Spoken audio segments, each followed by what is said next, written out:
নির্বাচনী poster design করুন মাত্র 2 মিনিটে। আসসালামু আলাইকুম ভিউয়ার্স, আপনারা দেখছেন ইকে টেকনোলজি ইউটিউব চ্যানেল।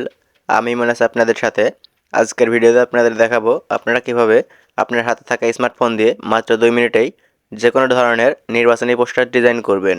তো আপনারা আপনার হাতে থাকা স্মার্টফোন দিয়ে যদি পিক্সেল ল্যাবের মাধ্যমে যে কোনো নির্বাচনী পোস্টার ডিজাইন করতে চান, তাহলে আপনারা চলে যাবেন পিক্সেল ল্যাব অ্যাপসটি আছে, পিক্সেল ল্যাব অ্যাপসের মধ্যে আপনারা চলে যাবেন।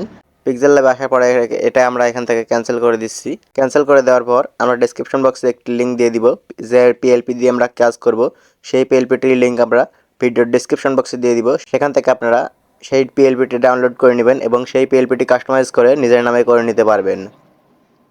তো আমরা ভিডিওর ডেসক্রিপশন বক্সে সেই পিএলপি ফাইলের লিঙ্ক দিয়ে দিব।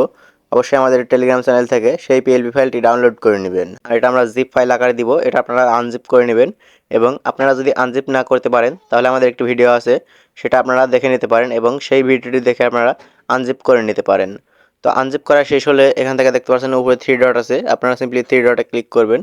3 ডটে ক্লিক করার পর এখান থেকে দেখতে পাচ্ছেন ওপেন পিএলপি, আপনারা সিম্পলি ওপেন পিএলপিতে ক্লিক করবেন। ওপেন পিএলপিতে ক্লিক করার পর এখান থেকে দেখতে পাচ্ছেন নির্বাচনী পোস্টার।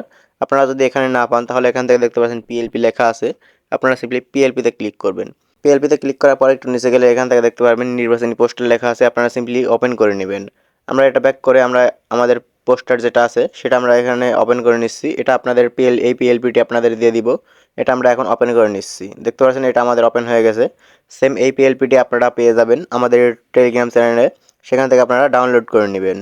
তো এখান থেকে আপনাদের ছবিটি পরিবর্তন করবেন এবং এখান থেকে নাম পরিবর্তন করবেন এবং এখান থেকে দেখতে পাচ্ছেন যত কিছু আপনাদের পরিবর্তন করার দরকার হয়, আপনারা সিম্পলি এখান থেকে পরিবর্তন করে এটা আপনার নিজের নামে করে নেবেন।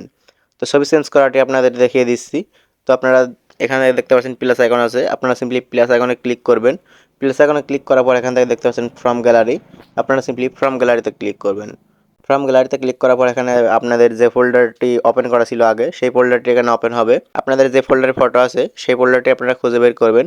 এখান থেকে দেখতে পাচ্ছেন 3 লাইন আছে, আপনারা সিম্পলি 3 লাইনে ক্লিক করবেন। 3 লাইনে ক্লিক করার পর এখানে ইমেজ অপশন আছে, ইমেজ অপশনে ক্লিক করবেন। ইমেজ অপশনে ক্লিক করে আপনাদের এখানে সব ফোল্ডার শো করবে। আপনাদের যে ফোল্ডারে ফটোটি আছে সেই ফোল্ডারটি আপনারা এখান থেকে খুঁজে বের করবেন। আমাদের এখান থেকে দেখতে পাচ্ছেন লেখা আছে স্ন্যাপ এডিট। আমাদের স্ন্যাপ এডিট যে ফোল্ডারটি আছে সেই ফোল্ডারের মধ্যে আমাদের ফটোটি আছে, সেই ফটোটি আমরা এখান থেকে অ্যাড করে নিচ্ছি। অ্যাড করার পরে আমাদের এখান থেকে দেখতে পাচ্ছেন যদি রোটেট করার প্রয়োজন থাকে তাহলে আমরা এটা রোটেট করে নিব। রোটেট করে এখান থেকে দেখতে পাচ্ছেন টিক মার্ক আছে, আপনারা সিম্পলি টিক মার্কে ক্লিক করবেন। টিক মার্কে ক্লিক করার পর এখান থেকে দেখতে পাচ্ছেন ছোটো বড় করার দরকার থাকলে আপনারা ছোটো বড় করে নেবেন। ছোটো করে এটা সাইজ মতো বসিয়ে দিবেন। বসিয়ে দেওয়ার পর এখান থেকে দেখতে পাচ্ছেন লেয়ার আইকন আছে, আপনারা সিম্পলি লেয়ার আইকনে ক্লিক করবেন। লেয়ার আইকনে ক্লিক করার পর এখান থেকে দেখতে পাচ্ছেন ডট ডট আছে, আপনারা সিম্পলি ডট ডটে ক্লিক করে চেপে ধরে রাখবেন। ধরে রেখে এখান থেকে দেখতে পাচ্ছেন আমরা যদি স্ক্রল করে এটা নিচে নিয়ে যাই, তাহলে আমাদের ফটোটি নিচে চলে যাবে এবং আমাদের ফটোটি যেখানে থাকবে আপনারা সিম্পলি আপনাদের ফটোটি নিয়ে সেখানে বসিয়ে দিবেন। তাহলে আপনাদের ফটোর কাজটি শেষ হয়ে যাবে। এখান থেকে দেখতে পাচ্ছেন আমাদের ফটোটি এখানে আছে, আমরা এটা এখানে ছেড়ে দিলাম এবং আগের যে ফটোটি আছে সেটা আমরা এখান থেকে ডিলিট করে দেবো। ডিলিট করলে এখান থেকে দেখতে পাচ্ছেন আমাদের ফটোটি চেঞ্জ হয়ে গেছে। এখন আমরা এটা রিসাইজ করতে পারবো। এখান থেকে দেখতে পাচ্ছেন আমাদের সাইজ মতো বসে গেছে। তো আপনাদের ফন্ট এবং ফটো যদি চেঞ্জ করা হয়ে থাকে তাহলে আপনারা দেখতে পাচ্ছেন সেভ আইকন আছে, আপনারা সিম্পলি সেভ আইকনে ক্লিক করবেন এবং সেভ আইকনে ক্লিক করার পর এখান থেকে দেখতে পাচ্ছেন সেভ অ্যাজ ইমেজ, আপনারা সিম্পলি সেভ অ্যাজ ইমেজে ক্লিক করবেন।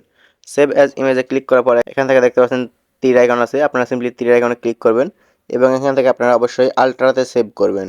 আমরা আলট্রাতে দিয়ে দিচ্ছি এবং এখান থেকে দেখতে পাচ্ছেন লেখা আছে সেভ টু গ্যালারি, আপনারা সিম্পলি সেভ টু গ্যালারিতে ক্লিক করবেন।